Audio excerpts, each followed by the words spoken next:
नमस्ते बच्चों, हिंदी पाठशाला में आपका स्वागत है। मेरा नाम डॉक्टर संगीता शर्मा है और मैं एक नए विषय के साथ आपके सामने प्रस्तुत हूँ। जो हमारा आज का विषय है वो है सर्वनाम। बच्चों, ये व्याकरण की दृष्टि से बहुत ही महत्वपूर्ण है। मेरी वीडियो को आप अंत तक जरूर देखिएगा। आपको ये वीडियो कैसी लगी और यदि अच्छी लगती है तो लाइक और कमेंट्स करना नहीं भूलिएगा। आइए बच्चों, जानते हैं सर्वनाम शब्द का शाब्दिक अर्थ क्या होता है। तो सर्वनाम शब्द का शाब्दिक अर्थ है सर्व अर्थात सबका नाम। ये वे शब्द होते हैं जो वाक्य में विभिन्न संज्ञाओं के बदले प्रयोग किए जाते हैं।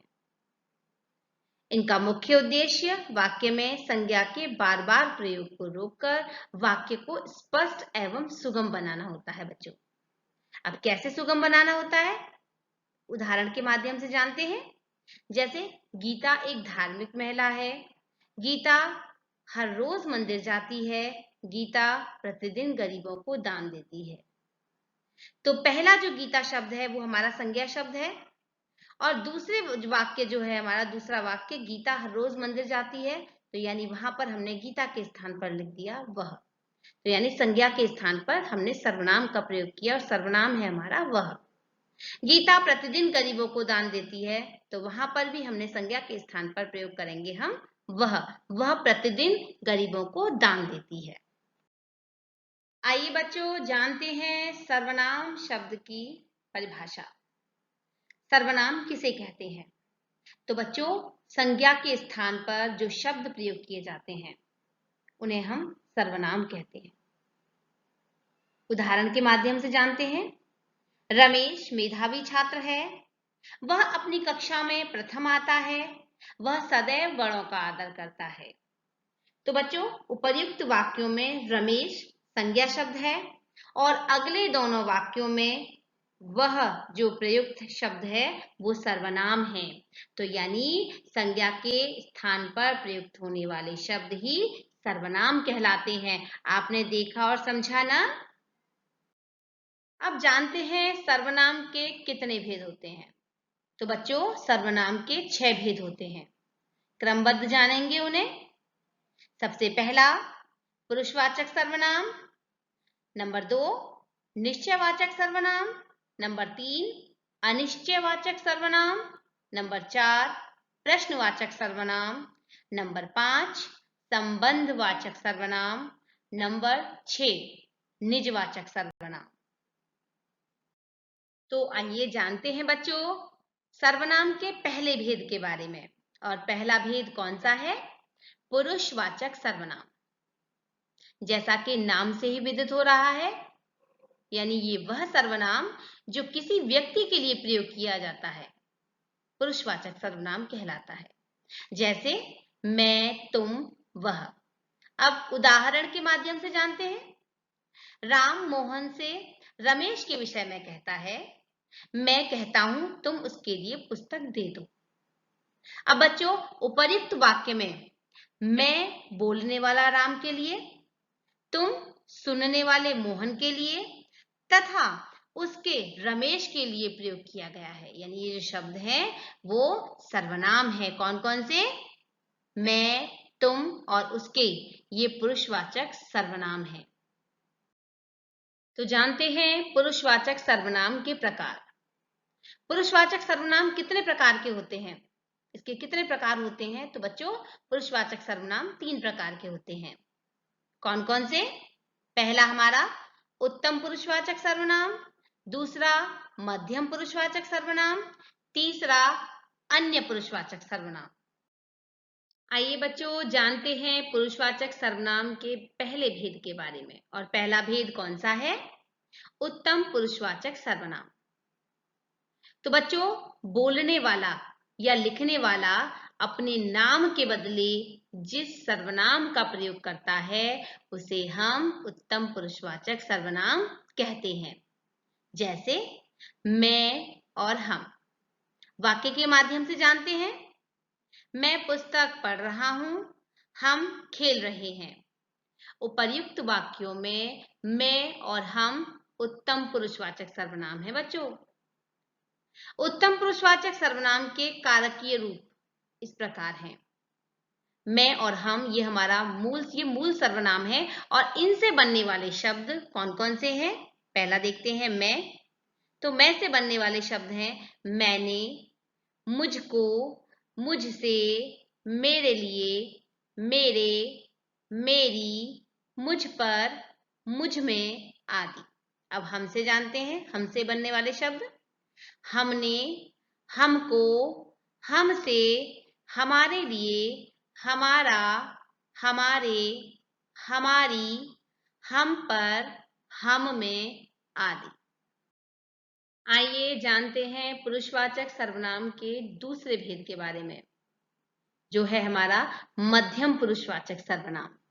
तो बच्चों, जिससे बात की जाए या जिसे संबोधित किया जाए उसके नाम के बदले प्रयुक्त सर्वनाम को मध्यम पुरुषवाचक सर्वनाम कहते हैं।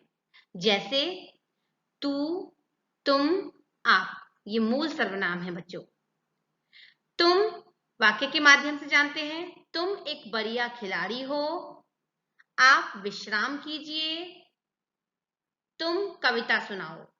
तो बच्चों, यहाँ पर तुम, आप और तुम ये जो हैं हमारे मूल सर्वनाम हैं। ये सर्वनाम शब्द है हमारे। इनके कारकीय रूप इस प्रकार हैं। तू से बनने वाले शब्द तूने, तुझे, तुझको, तुझसे, तेरे लिए, तुझ में, तुझ पर, तेरा, तेरी, तेरे आदि।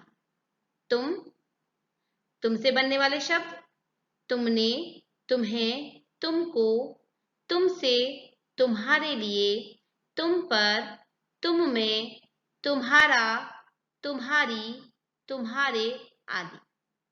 आप से बनने वाले शब्द आपने, आपको, आपसे, आपके लिए, आप पर, आपका, आपकी, आपके आदि। आइए बच्चों, अब जानते हैं पुरुषवाचक सर्वनाम के तीसरे भेद के बारे में, और जो कौन सा है? अन्य पुरुषवाचक सर्वनाम। तो जानते हैं वक्ता या लेखक जिन सर्वनामों का प्रयोग श्रोता के अलावा अन्य लोगों से करता है, श्रोता यानी जो सुन रहा है उसके अलावा किसी तीसरे से अन्य लोगों के लिए करता है, उन्हें हम अन्य पुरुषवाचक सर्वनाम कहते हैं। जैसे यह, ये, वह, वे। वाक्य के माध्यम से जानते हैं वह जा रहा है, वे पढ़ रहे हैं। तो यहां पर वह और वे सर्वनाम शब्द हैं। अब जानते हैं अन्य पुरुषवाचक सर्वनामों के कारकीय रूप, जो इस प्रकार हैं। यह से बनने वाले अन्य शब्द इस, इसे, इससे, इसके लिए, इसका, इसकी, इसके, इसमें, इस पर। वह से बनने वाले अन्य सर्वनाम शब्द उस, उसे, उससे, उसके लिए, उसका, उसकी, उसमें, उस पर।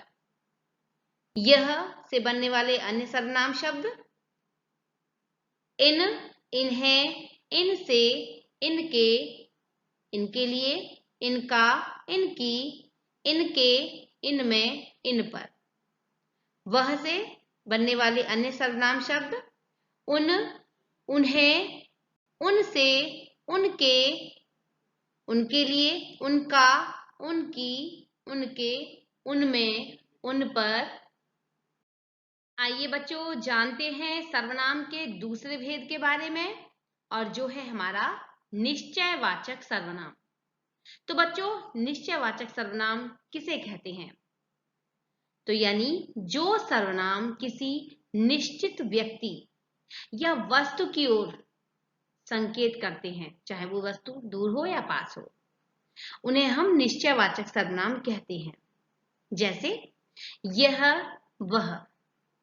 तो वाक्यों के माध्यम से जानते हैं यह मेरी घड़ी है, वह हमारा घर है, यह सीमा की कोठी है, वह सरकारी स्कूल है। अब बच्चों इसमें ध्यान देने वाली बात यह है कि यहाँ ध्यान दीजिए कि यह और वह अन्य पुरुषवाचक सर्वनाम भी है तथा निश्चयवाचक सर्वनाम भी। अब अंतर यह है कि अन्य पुरुषवाचक सर्वनाम संज्ञा के स्थान पर आते हैं। जैसे खड़क सिंह ने बाबा भारती का घोड़ा देखा, वह आश्चर्यचकित हो गया। यहाँ खड़क सिंह की जगह पर दूसरे वाक्य में वह आ गया ना उसके स्थान पर। निश्चयवाचक सर्वनाम किसी व्यक्ति या वस्तु की ओर संकेत या इशारा करते हैं। जैसे वह पक्का घर है, तो वह एक निश्चित स्थान पर, निश्चित वस्तु पर इशारा किया जा रहा है कि वह पक्का घर है, यानी वो निश्चित तौर पर वो पक्का घर है। इसीलिए निश्चयवाचक सर्वनाम को संकेतवाचक सर्वनाम भी कहते हैं बच्चों। आइए बच्चों अब जानते हैं सर्वनाम के तीसरे भेद के बारे में, और जो है हमारा अनिश्चयवाचक सर्वनाम। तो बच्चों जिन सर्वनामों का प्रयोग हम अनिश्चित व्यक्ति या वस्तु के लिए करते हैं, यानी जिन अनिश्चित तौर पर, यानी निश्चित तौर पर हमें नहीं पता, अनिश्चित व्यक्ति या वस्तु के लिए करते हैं, उन्हें हम अनिश्चयवाचक सर्वनाम कहते हैं। जैसे कोई कुछ, वाक्य के माध्यम से समझते हैं। कोई आ रहा है, दूध में कुछ पड़ा है। तो बच्चों उपर्युक्त वाक्यों में कोई और कुछ शब्दों से किसी निश्चित प्राणी या वस्तु का ज्ञान नहीं होता, तो इसलिए यहाँ पर कोई और कुछ जो है वो क्या है, अनिश्चयवाचक सर्वनाम। आइए बच्चों अब जानते हैं सर्वनाम के चौथे भेद के बारे में। कौन सा है चौथा भेद? प्रश्नवाचक सर्वनाम। प्रश्नवाचक सर्वनाम किसे कहते हैं? जैसा कि नाम से ही पता चल रहा है, प्रश्न, यानी बच्चों ये वे सर्वनाम हैं जिनका प्रयोग किसी व्यक्ति या वस्तु के संबंध में प्रश्न पूछने के लिए किया जाता है। जैसे कौन, क्या, किसकी। अब वाक्यों के माध्यम से जानते हैं। कौन आया है? मोहन क्या लाया है? रामचरितमानस किसकी रचना है? तो बच्चों उपर्युक्त वाक्यों में कौन, क्या और किसकी सर्वनाम शब्दों से प्रश्न प्रकट हो रहे हैं। प्रश्न प्रकट हो रहे हैं ना, तो ये हमारे प्रश्नवाचक सर्वनाम है। आइए बच्चों अब जानते हैं सर्वनाम के पांचवें भेद के बारे में। और कौन सा भेद है हमारा पांचवा? संबंधवाचक सर्वनाम।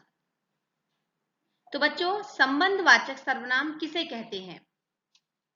तो बच्चों जो सर्वनाम शब्द वाक्य के परस्पर दो सर्वनामों के संबंध का बोध कराए, उसे हम संबंधवाचक सर्वनाम कहते हैं।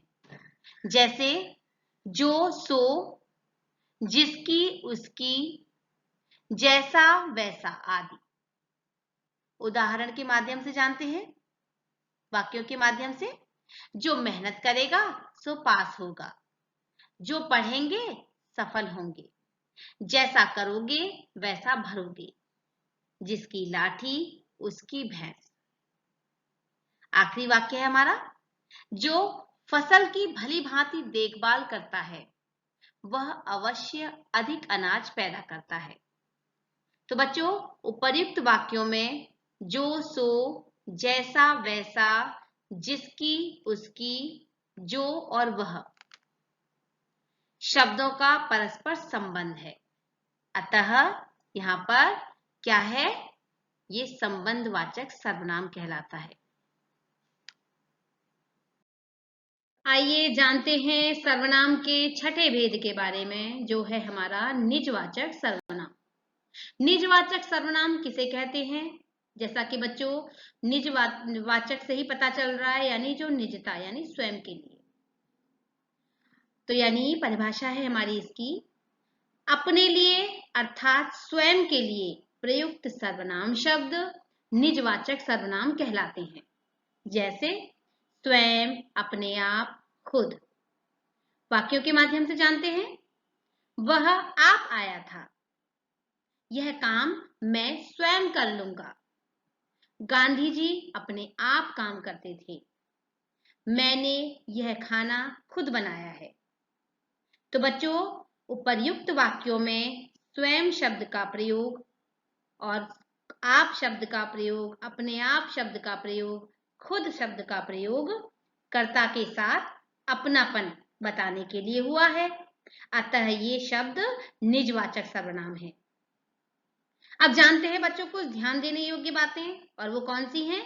जैसे आप स्नान कर लीजिए, मैं स्वयं स्नान कर लूंगा। अब इसमें हम पहचानते हैं कि पुरुषवाचक सर्वनाम कौन सा है और निजवाचक सर्वनाम कौन सा है, क्योंकि आपका प्रयोग तो निजवाचक सर्वनाम में भी आता है। तो पहले वाक्य में मैं आप शब्द का प्रयोग सुनने वाले के लिए हुआ है, यानी जो सुन रहा है सुनने वाले के लिए हुआ है। अतः आप पुरुषवाचक सर्वनाम है, और वो भी कौन सा?